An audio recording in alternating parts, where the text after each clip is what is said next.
Welcome to Hospitality Folks, a podcast about the people behind great hospitality. I'm your host, Alicia Dick Wahlberg. Join me as we talk with hotel teams, managers, and operators about hiring, culture, and what it really takes to build teams that perform at high levels and stay. I am so excited to be talking with you today, Magnus, about building something meaningful in teams and hospitality and also about values. Maybe let's just dive right in and let's give the audience a quick overview of who are you and what are you building? Yeah, first of all, thank you for having me. It's a great pleasure. And I'm looking forward to a great conversation. My name is Magnus. I'm the co-founder of Nook Society. We run a small hotel outside of Berlin, 60 kilometers out of Berlin. And yeah, over the last 2 years, I created something that is a bit different, I would say, from just the next boutique hotel. But yeah, excited to talk to you about it and tell you a little bit more about the concept and what's behind it and the values that we stand for, and stuff like that. When I first was starting the idea of this podcast, I came across your location. I was like, wow, this is something different. And it was very clear that you are building not only something physically different with the ideas, but also with how you're building teams. Maybe you could walk me through a little bit about what in your mind does working in hospitality actually look like in the environment that you're building? Well, I think that in general, there's hospitality people out there and there's non-hospitality people out there, right? So there's people that are human, very open-minded, very yeah, human focused. And those people are very likely to be hospitality people that are outgoing, that are communicative, and that have a sense for the moment, for momentum, and for emotions of other people. And I think if you have that, you don't necessarily have to go through the typical 3 years of hospitality education. That put it that way. If you have that, then it's always easy to get in. And yeah, I think we are working with people, and I always call it like what unites our team at least is really a passion to celebrate the art of human-centric hospitality, right? We're not a tech company. We're not a digital first platform. We do use tech a lot, but the focus is always on the human side and on the experience that we are trying to give. And yeah, I think that's a general vision of what we're doing. So, when you're talking with new people who want to join your team, what is one aspect that you look for that you know, yes, this person is going to thrive in this environment and in my team?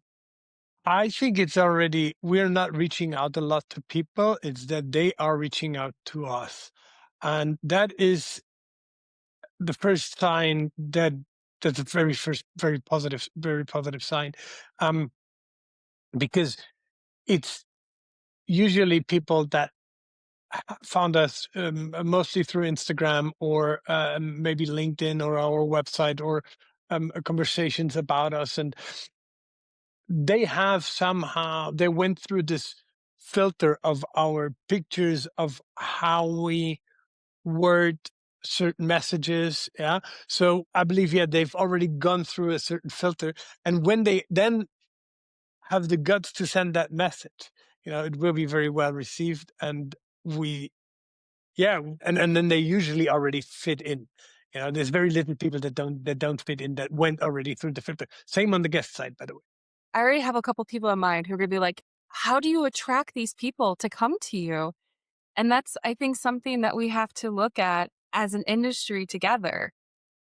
Yeah. Specifically, how do we, or what do we change most urgently to really make the whole industry attractive to young talent? What would you say? Well, I think it's difficult for me to talk about others, right? I focus on our business and how we do that. And I think we're doing the same thing, or the same thing that we did with the focus on our customers works also on the side of the people that we work with. And it is very specifically that the first thing that we did before we created the brand was we wrote down our personal values. So it's something, the whole brand through those values transports something that's very authentic, right? We didn't just throwing out another product. Yeah, that wasn't our goal. We didn't invent a new product. We first thought about the question of why are we doing what we're doing? And since that was the first approach and that was the first step, all the messages, all the pictures are very authentic and defined by the values that we stand for. So this is something our guests identify with, I think why they come to us. And then when they are there, why it's very likely to then meet other people that are there for the same reason. And if you share the same values, you have good conversations, right? So, and then you might become friends, and that's how you build a society. And I think this is same logic and the same philosophy or same tactical approach that happens to work on the employee side too. Yeah. So people that come have already, maybe only subconsciously, understood what our messages are. And there's somehow that they're not only looking for a job, yeah, people are looking for meaning. And I think that's what we're giving through what we stand for. But and I think it's, yeah, if you're looking for a job, you wouldn't probably come to Nook. But if you're looking for a job with a certain attitude and with a certain position and something that you can really proud of being part of it, then Nook might be an interesting place. I think you've hit absolutely the nail on the head there of having somewhere that has meaning to both customers and your staff, your team. And I think that's very clear with the branding that you've really done really well is you really showcase as not just another hotel, but something more connected, more conscious, more grounded. And having that not only from a customer standpoint, as a guest standpoint, it's refreshing. You feel more involved, like you're part of the ecosystem, you're a part of some type of community. And I think as we get into this new level of farm to table luxury, that really plays into that type of mindset. And so I think for the team side, that's also something people that I'm talking with every day, they want meaning. They want to feel belonging. It's not just about the paycheck anymore. It's a big part, but it's not the part. And so I'm wondering, how do you, as a team, as a culture, build in those values you have to day moments for guests and for team members? I think it's nothing that we specifically curate. I think it's very natural. Everybody has a personality, and that's the beauty of it. We are not don't have a specific playbook. Yeah. We have a project plan for everything, for our offsites, for our retreats, for every event that we host or that we are creating inside of Nook or in Berlin or anywhere else. It's defined in a project plan, but it's not a playbook, right? So there is a lot of room for self-expression, for, yeah, being who you actually are, right? And if you have that passion to make other people have or enjoy their time, right? If you have that passion, then within our concept, at least, it's necessary that you transport your own personality, because that's the beauty of it. That's the magic. That's the sparkle that comes out of everybody. We all have this passion, and I think that's what unites us. So there's no rules or something. It comes very natural. And of course you make mistakes. Like, nobody's perfect. Nature is not perfect, but that's the beauty of nature. Yeah. So I think that's what makes it relevant. I find this so fascinating because this is exactly this plays into so many conversations I'm having, whether it's with Danica Smith with this, we're in the me era right now. And with Folks Nest, we're trying to find a way to help teams showcase them as individuals. What are their strengths? But how do we build Yeah. together as a team with our strengths? It's not about having perfect teams. It's about having teams that are balanced and are happy to work with each other. And they feel belonging and they feel they could be an individual, but they're a part of something bigger. And I think that's really fantastic that for at Nook, it's coming so naturally. A lot of companies, they spend years trying to achieve this, and you're coming out of the ground with it.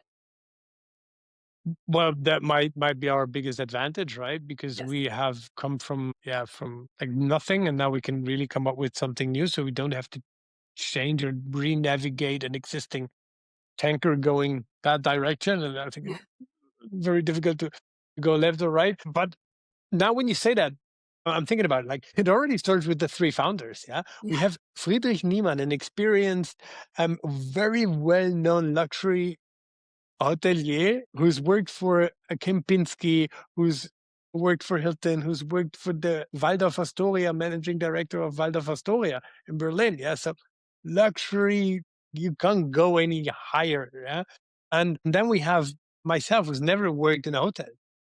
Okay. And then we have Ines, who's again totally different person that used to work in Soho House, and this has a psychology background. Yeah, so Oh, it's totally also from the age groups. Yeah, it's totally diverse, and we're coming together a bit like a sports team that wants to win the Champions League, right? And there's different characters, and we have common ground, and that's our passion. Yeah, but there will always be the understanding that the other person and the respect that the other person is another person, and we're going to let him be the other person, right? We fight together, and that fight we're going to win together. Yeah. But hey, you have your character, you stick to it, right? You don't have to adapt or change or now wear a costume and work like this. No, it's not. I think at least it doesn't work with us. no, I think that's really beautiful. Like my team and myself, we're diving into startups as well. We've been through startups. And one thing I've noticed is when you have founders who do not mesh together or they are copies of each other, it doesn't work out. Exactly. Boring. And it sounds like you guys have the perfect start. And I also found when I was going through your company, you have a very intriguing fundraising model. Yeah, thank you. Interesting. Yeah, well, again, there, it's look. I think in general, it's about transformation. We need to go and explore new paths in order to be relevant in the next 20 years. Right? We've Mhm. our whole industry, especially Europe, especially Germany. Yeah, we need to innovate. We need to get out of the comfort zone and into something new. We are very successful when it comes to customer reviews. So they write love letters. And based on that experience, we were very confident that we can align the financial side of the business with the product side of the business. Something very unique, I think, in hospitality. So we came up with a crowd investment approach. Yeah, we call it the Nook Investor Society, where the people that are already connected to the brand, that believe in it, that believe in the passion and experience it, can finance our company and earn money from our profits and the growth of the company. So that's something very unique if you see it that perspective, but it really brings together an interesting crowd of ambitious entrepreneurs. Yeah, well, or modern entrepreneurs and maybe ambitious people that unite in the Nook Investor Society. And we will bring these people together at bonfires, at investor dinners, at investor only retreats. So again, there we're going a little bit a different perspective from the venture capital or private equity perspective, which I don't think is designed. It's designed to grow software, but it's not designed to grow human-centric hospitality. No, and that's exactly what you are. I mean, you had me already at bonfires with my Midwestern heart. So, I think everybody's got it in themselves, right? I yeah. think these moments that you were sitting with friends at a bonfire, you will never forget. They're very unique. Fun fact: when we first came up with the concept, the first brainstorming was what there was a question: what will be we be the best in, or something? I don't know. Like, and it was we'll have the best bonfires ever. That was somewhere scribbled, and That yeah, it's there. It's reality now. I mean, that's already from my perspective, that's so much more refreshing than some other things I'm seeing with the startup world and fundraising. It's more human, it's more community. And I feel like that it screams what you are building with Nook. Look, I mean, it's a little bit like I see a lot of similarities with sports clubs. Yeah. Okay, you do go to a sports club, you make friends there, you yeah, you it's a community, it's a society. And then you have the coaches, which are maybe the employees, yeah, but they're still part of that community, right? And they join in. So that is maybe the staff in hospitality, Yeah. like the coaches, the people that support the whole thing, right? But they're there to support, still being part of it, right? And when Yeah. we win, we all win together. We win together with our guests and we win together with our team. And that's one thing. And it's not nothing strange. There's obviously a sentiment of when somebody wants to be alone. I love this analogy. I was someone who was highly active in sports growing up. And so when I'm talking with my European team, they're like, oh, you American, you and your sports. Because I was like, No, it's a well, team, guys. We can do this. absolutely. Absolutely. I have that passion. Yeah. I think it comes from sports, and there's a very strong connection in well-being where I include sports. I need to do sports in order to feel well, Mhm. and business performance. I think those two are very, very closely related, at least at Nook. I completely understand that. That's actually one thing I wanted to ask you about. I mean, you've been very, not very, but you've been vocal about how you love being barefoot outside and with your kids. And I wanted to ask you, what is maybe one thing that you do that's a ritual that helps ground you as you're building this momentum and work and family all together? They're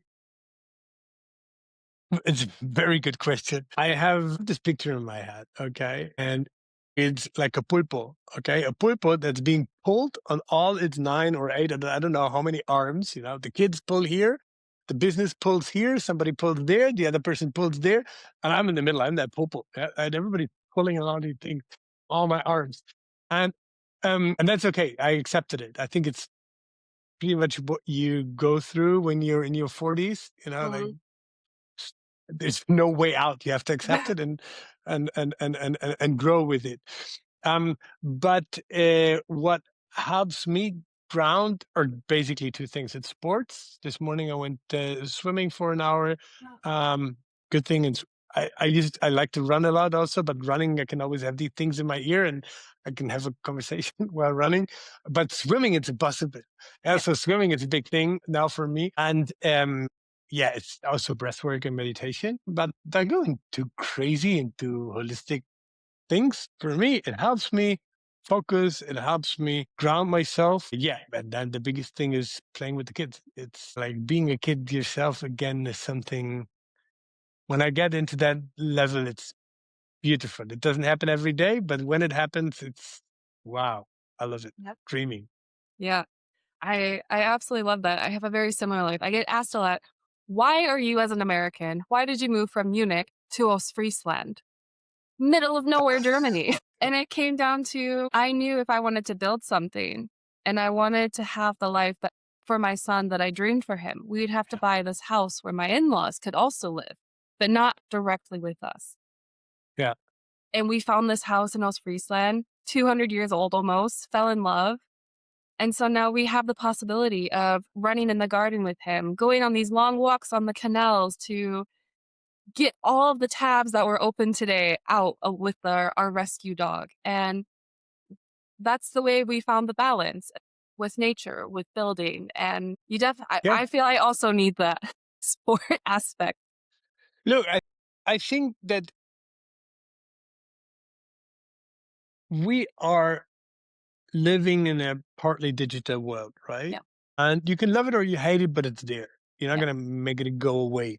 And I personally do love it. But as a result, I think spaces where people meet in real life, and that is hospitality, be already more relevant than they were in the past. It happens less because we're spending more time digitally. uh, but when it happens, it will be more relevant to us. So I think this is a huge chance that hospitality has, yeah, in the current environment. I completely agree. Thank you so much for talking with us today. If anyone is curious of how to reach out to you, how to find out about Nook, or even invest with Nook, where do they find this? Well, it's nooksociety.com, NOOK society.com. And if you want to invest, put /invest behind it and see you. Or just ping me directly on LinkedIn. Happy to talk.